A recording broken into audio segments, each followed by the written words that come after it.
Hello दोस्तों, आप सभी का मेरे MRD ग्राफिक्स वेब स्टूडियो में स्वागत है। आप सभी को 5 जून विश्व पर्यावरण दिवस की ढेर सारी शुभकामनाएं।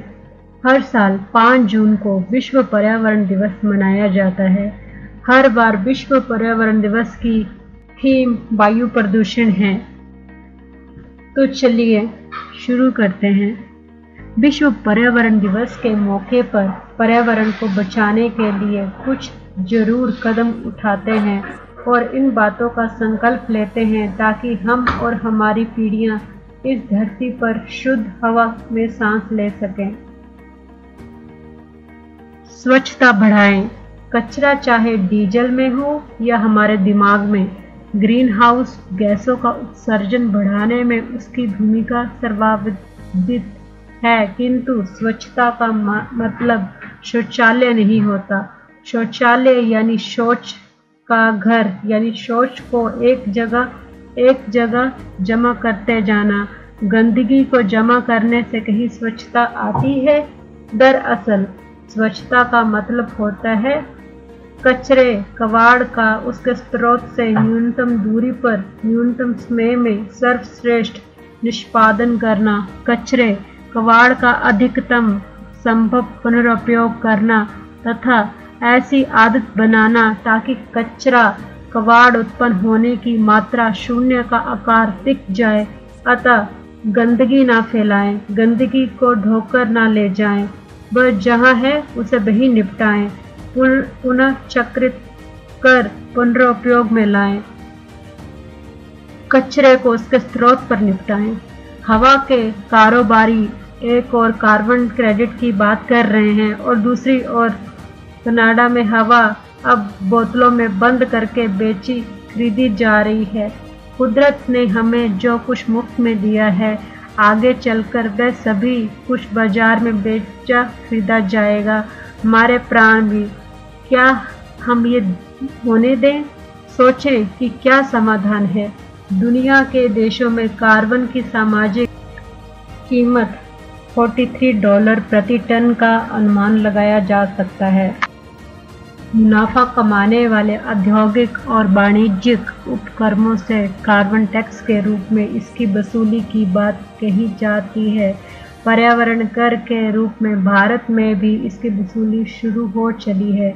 ये प्रदूषण करो जुर्माना भरो के सिद्धांत पर आधारित विचार है। क्या ये समाधान है? क्या इस समाधान के कारण लोग टैक्स भरकर कचरा फैलाने के लिए स्वतंत्र नहीं हो जाते हैं? अभी भारत कचरे को उसके स्रोत से दूर ले जाकर निष्पादित करने वाली प्रणालियों को बढ़ावा देने में लगा है। लोगों की सीवेज पाइपें ही विकास मान रहे हैं। इस सोच को बदलकर आइए हम स्रोत पर निष्पादन क्षमता का विकास करें। संयंत्रों से जो कार्बन डाइऑक्साइड निकले वे उसे वापस धरती की भूगर्भीय परतों में दबाएं। कोयले से बिजली बनाने वाले संयंत्र कार्बन डाइऑक्साइड उत्सर्जन बड़े दोषियों में से एक है। उनके लिए ये नुस्खा कारगर हो सकता है। ऐसी तकनीकी से बिजली उत्पादन की लागत तो होगी, किंतु कार्बन उत्सर्जन में कमी आएगी। ये लागत की भरपाई से कम नहीं होगी। ये नुस्खा अपनाने से ताप विद्युत परियोजनाओं की जान बच जाएगी, वरना उनकी विदाई की मांग पर ध्यान देने के दिन आ गए हैं। ऐसी व्यवस्था बनाएं जो कंपनियों की ऊर्जा बचत हेतु सक्षम बनाएं। न्यूनतम बिजली खपत वाले उपकरणों के प्रति जानकारी, सुलभता, उपयोग की अनिवार्यता तथा तदनुसार बिजली दरों से विविधता सुनिश्चित कर यह किया जा सकता है। हाँ, याद रखें कि कंप्यूटर को हाइबरनेट या स्क्रीन सेवर मोड में रखने से ऊर्जा की बचत नहीं होती है, बल्कि कार्बन उत्सर्जन और बढ़ जाता है। अगर अगले कुछ घंटे काम ना करना हो तो कंप्यूटर बंद रखें। आखिरकार इससे सभी का फायदा है, कंप्यूटर का भी। कम खपत वाले बल्बों से रोशनी बढ़ाएं, ग्रीन लेवल उपकरण ही अपनाएं, बिजली खपत घटाएं। कम खपत वाले बल्बों का चलन भारत में शुरू हो गया है। इनकी कीमतों को कुछ और घटाने तथा अपनाने को प्रेरित करने की जरूरत है। हर कनेक्शन पर मीटर की अनिवार्यता इससे मददगार होगी। दूसरी ओर ऊर्जा क्षमता ब्यूरो की पहल पर अब बिजली की अधिक खपत वाले रेफ्रिजरेटर, एसी, हीटर, कूलर, इस्त्री, ओवन जैसे कि उपकरणों पर ग्रीन लेवल दिखाई देने लगा है। ये लेवल ये बताता है कि उपकरण कितनी कम या ज़्यादा बिजली खाएगा। खरीदारी करें तो पहले ग्रीन लेवल देखें। जितनी बिजली ईंधन खाए उतना काम भी करके दिखाएं। लगभग खटारा हो गए स्कूटर, कार, जीप, पंखे अथवा पुरानी हो गई डीजल मोटर क्यों रखें यदि वह सामान्य से अधिक बिजली ईंधन खाती है। इस प्रकार वे कार्बन उत्सर्जन बढ़ाने में अपना योग ही बढ़ाते हैं। सरकारी रोक हो या ना हो, स्वयं पहल कर उन्हें बेचें। बिजली ईंधन पर अपना पैसा दोनों बचाएं। अच्छा हो कि हाथ से चलने वाले उपकरण ले आएं। सूर्य, पवन और पशुधन को नमस्कार करें। सौर, पवन और बायोगैस ऊर्जा का आशीष घर ले आएं। सौर ऊर्जा, पवन ऊर्जा और गोबर से घर घर संभव बायोगैस व बिजली बेहतर विकल्प है। ये लकड़ी उपले वाले चूल्हे से भी निजात देंगे और कोयले से भी। ताप विद्युत से सचमुच निजात पानी है तो आइए इन्हें सस्ता, सुलभ और सरल बनाने के कामों में लगें। कभी भूगर्भीय ऊर्जा और हाइड्रोजन ईंधन के बारे में विश्लेषण करें। वैज्ञानिक कहते हैं कि ज्वालामुखियों में बिजली उत्पादन की अद्भुत संभावना छिपी है। जापान में यह संभावना हकीकत में बदलने लगी है। अंडमान निकोबार जैसे भारतीय द्वीप समूहों में अनेक ज्वालामुखी भूमि के गर्भ में सोए बैठे हैं। क्या हम उन्हें जगाकर पुचकार कर बिजली बनाएंगे? हाइड्रोजन का उत्पादन व संग्रहण एक समस्या जरूर है, किंतु क्या हाइड्रोजन चलित दुपहिया, तिहपहिया बेहतर विकल्प हो सकते हैं? ये विचारणीय विषय है। दुनिया ने इसे वाहन बना लिया है। क्या भारत उनका प्रयोग करे? हाँ, कम ईंधन खपत और धुएं को साफ करके बाहर निकालने वाली प्रणाली अपनाएं। अब हाइब्रिड वाहनों का जमाना है जो कम ईंधन खाए, काले जहरीले धुएं के दर्शन न कराए और लाल बत्ती देखकर स्वतः बंद हो जाए। हमें अपने वाहनों को ऐसी प्रणालियों के साथ ही बाजार में आने की इजाज़त देने की दिशा में काम करना होगा। सार्वजनिक वाहन को आदर्श बनाएं। ईंधन खर्च व खपत घटाएं। सार्वजनिक वाहन को सर्वसुलभ और शान की सवारी बनाना बेहद जरूरी है। इसके अलावा विचार करने की जरूरत है कि सरकार व कंपनियों द्वारा कर्मचारियों को दिए जाने वाले वाहन भत्ते को घटाकर तथा घर में न्यूनतम दूरी पर नियुक्ति और तबादला नीति अपनाना ईंधन खर्च व खपत में कितनी बचत कर सकते हैं। मौज चाहे तो साइकिल से प्यार जताएं।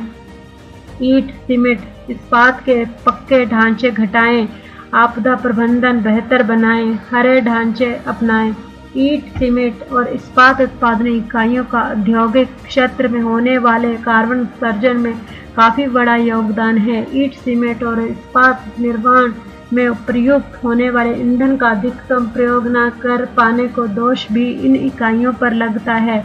वे इसमें सुधार करें और हम इन उत्पादों की खपत कम करने में जाहिर है कि हरे ढांचे इसमें उपयोगी हो सकते हैं। आगे चलकर आपदाओं के आने की संख्या बढ़ने की पूरी संभावना है।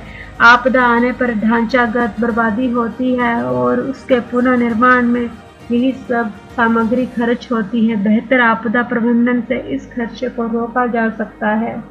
जल निकासी पर लगाम लगाएं। जल संचालन को शौक बनाएं। नमी, कार्बन अवशोषण बढ़ाने और ताप घटाने के लिए वायु और मिट्टी में कमी तथा जल संरचनाओं में जल की पर्याप्त मात्रा जरूरी है। लगातार बढ़ती जल निकासी और घटते जल संचयन के कारण हम नमी और वाटर बैलेंस के मामले में कंगाल होने की राह पर हैं। आकाश से बरसे मीठे जल को सहेजने को कोई विकल्प नहीं है। इसके साथ ही हम हरियाली बढ़ने के अपने लक्ष्य को पा सकेंगे। इसलिए शासन प्रशासन की प्रतीक्षा न करें।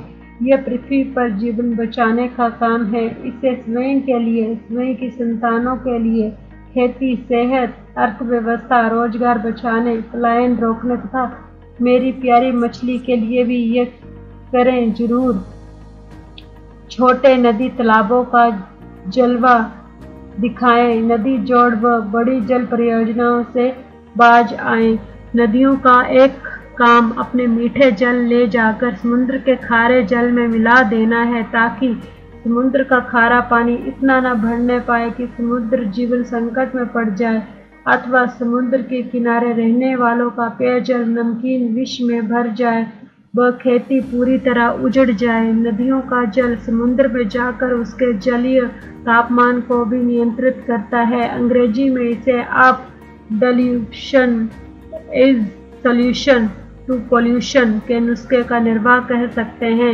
इस भूमिका का जलवायु परिवर्तन से गहरा संबंध है।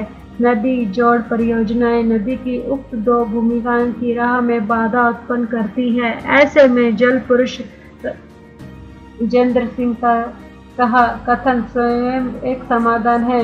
नदियों को जोड़ना है तो धरती के ऊपर नहीं, भूजल तल बढ़ाकर धरती के ऊपर नहीं, भूजल स्तर धरती के नीचे से जोड़े। ये किसी पाइप, नहर, सुरंग अथवा नदी जोड़ के वर्तमान परियोजनाओं से नहीं होगा। इसके लिए लोगों को नदियों से जोड़ना होगा। दलदली क्षेत्रों से घबराएं नहीं, उन्हें बचाएं। भारत में करीब 27,000 दलदली क्षेत्र हैं। ये सभी जैव विविधता का भंडार हैं, भूजल स्तर बढ़ाने में मददगार हैं, स्थानीय वनस्पतियों और जीवन यापन के साधन बढ़ाने में मददगार हैं। कृपया इन्हें बेकार समझकर बस्ती बसाने या उद्योग नगरी बनाने की गलती ना करें। हम इनकी सूची बनाएं और इन्हें बचाएं, ये हमारा जीवन बचाएंगे। गांव को गांव रहने दें, गांव को शहर ना बनाएं। बड़े होते सपने, बढ़ती जेब और बढ़ते बाजार का मतलब ये नहीं होता कि हम गांव और शहर में ढांचे से लेकर उपयोग का भेद ही मिटा दें। भेद मिटाना है तो शहर को गांव जैसा मत बनाएं, गांव को शहर जैसा नहीं। बढ़ता शहरीकरण भी उपभोग बढ़ाने का ही रास्ता है। इस रास्ते पर चलकर कार्बन उत्सर्जन घटाया नहीं जा सकता। कृपया शहर की बीमारी गांव ना ले जाएं, गांव को गांव ही रहने दें, किंतु एक आदर्श गांव। सूखा रोधी बीज अपनाएं, खेतों की मंडी ऊंची बनाएं, मवेशी बढ़ाएं, देसी खाद अपनाएं। कृषि में उत्पादन घटेगा, सूखे का चक्र बढ़ेगा, सेहत का बाजा बजेगा। अतः जलवायु परिवर्तन के दुष्प्रभाव से बचने के लिए ही नहीं, जलवायु परिवर्तन रोकने के लिए हमें ये कदम उठाने होंगे, क्योंकि पानी की कमी और रासायनिक उर्वरकों की अधिकता भी कार्बन व वायुमंडल का ताप बढ़ाती है। नीले हरित क्षेत्र ही नहीं, भवन निर्माण व उपयोग की भी हरित आचार संहिता बनाएं। नदी, तालाब, झील, पहाड़, पठार, जंगल ही नहीं, हमें इस प्रकार की भूमि के उपयोग की आचार संहिता बनानी और अपनानी होगी। हमें भवनों को जहाँ चाहे जैसे चाहे कुकुरमुत्तों की तरह उगने की इजाज़त नहीं दे सकते। इसके लिए निर्माण संबंधी आचार संहिता तो चाहिए। भवनों में ऊर्जा संरक्षण और हरितिमा की भी आचार संहिता चाहिए। इसे हिमालय भी बचेगा और गंगा भी। वर्ष 2007 में सरकार ने ऊर्जा संरक्षण संचार संहिता जारी की थी। भू अधिग्रहण व उपयोग को लेकर कानून भी बना है। इनमें मौजूद अनुकूलता अपनाएं, खराबी हो तो सुधार लाएं। इससे नीलिमा व हरितमा बचेगी, ऊर्जा खपत घटेगी और कार्बन उत्सर्जन भी। हवाई उड़ान को महंगी बनाएं, रेल सफर को सर्वश्रेष्ठ बनाएं। अमेरिका में 12% कार्बन उत्सर्जन सिर्फ हवाई उड़ानों की वजह से होता है। जैसे जैसे नौजवानों का पैकेज होता है, शासन, प्रशासन और विश्वविद्यालयों में सीनियर मीटिंग का भत्ता बढ़ाया जाता है। भारत में भी हवा में उड़ने वालों की संख्या व सफरनामा विशाल होता जा रहा है। अनुमान है कि 2050 तक विमानों से होने वाला कार्बन उत्सर्जन 3 गुना हो जाएगा। आसमान को गंदला करने वाला काम अच्छा कैसा हो सकता है। यूरोप के कई कंपनियों ने अपनी हवाई यात्राओं में कटौती शुरू कर दी है। हम भी करें, हमारी हवाई यात्राएं उत्पन्न महंगी बना दें, गंभीर बीमारियों को छूट दिलाएं, रेल की लेट लतीफ़ी, साफ सफाई, खान पान, सुरक्षा और सीटों की उपलब्धता सर्वश्रेष्ठ बनाएं। अत्यंत जरूरी हो कि इजाज़त का नियम बनाएं। रेलवे पैकेज टूर इतना आरामदेह और मनोरंजक बनाया कि सोनी धोनी भी छुट्टियों में हवाई जहाज की बजाय रेल यात्रा की जिद पर आ जाएं। पॉलीथीन के बिना काम चलाएं, कागज बचाएं। पॉली कचरा और ई कचरा दीर्घकालिक जहर है, इन्हें जलाना भी जहरीला है और मिट्टी के नीचे दबाना भी। 3000 साल बाद मानव प्रजाति का क्या होगा, जलवायु की उथल पुथल को देखते हुए अभी कहना मुश्किल है, किंतु क्या हम चाहेंगे कि 3000 साल बाद हमारे वंशज जब जमीन खोदें उनमें से पॉलीथीन की झिल्लियां, गिलास, पत्तल और बोतलें निकलें और इनमें से हमारी कारीगरी, समझ और असभ्यता का अंदाज लगाएं। सिंधु घाटी सभ्यता की खुदाई में मिट्टी के खूबसूरत बर्तन निकले। निश्चित ही कि वे एक खूबसूरत सभ्यता के जनक और पोषक लोग थे। और हम पॉलीथीन के बगैर काम कैसे चलेगा और कागज कैसे बचेगा, सोच और अपनाएं। जय हिंद, जय भारत। आशा करती हूँ आपको मेरा ये वीडियो पसंद आया होगा। प्लीज़ वीडियो को सब्सक्राइब करें, शेयर करें, लाइक करें, कमेंट करें। Thank you.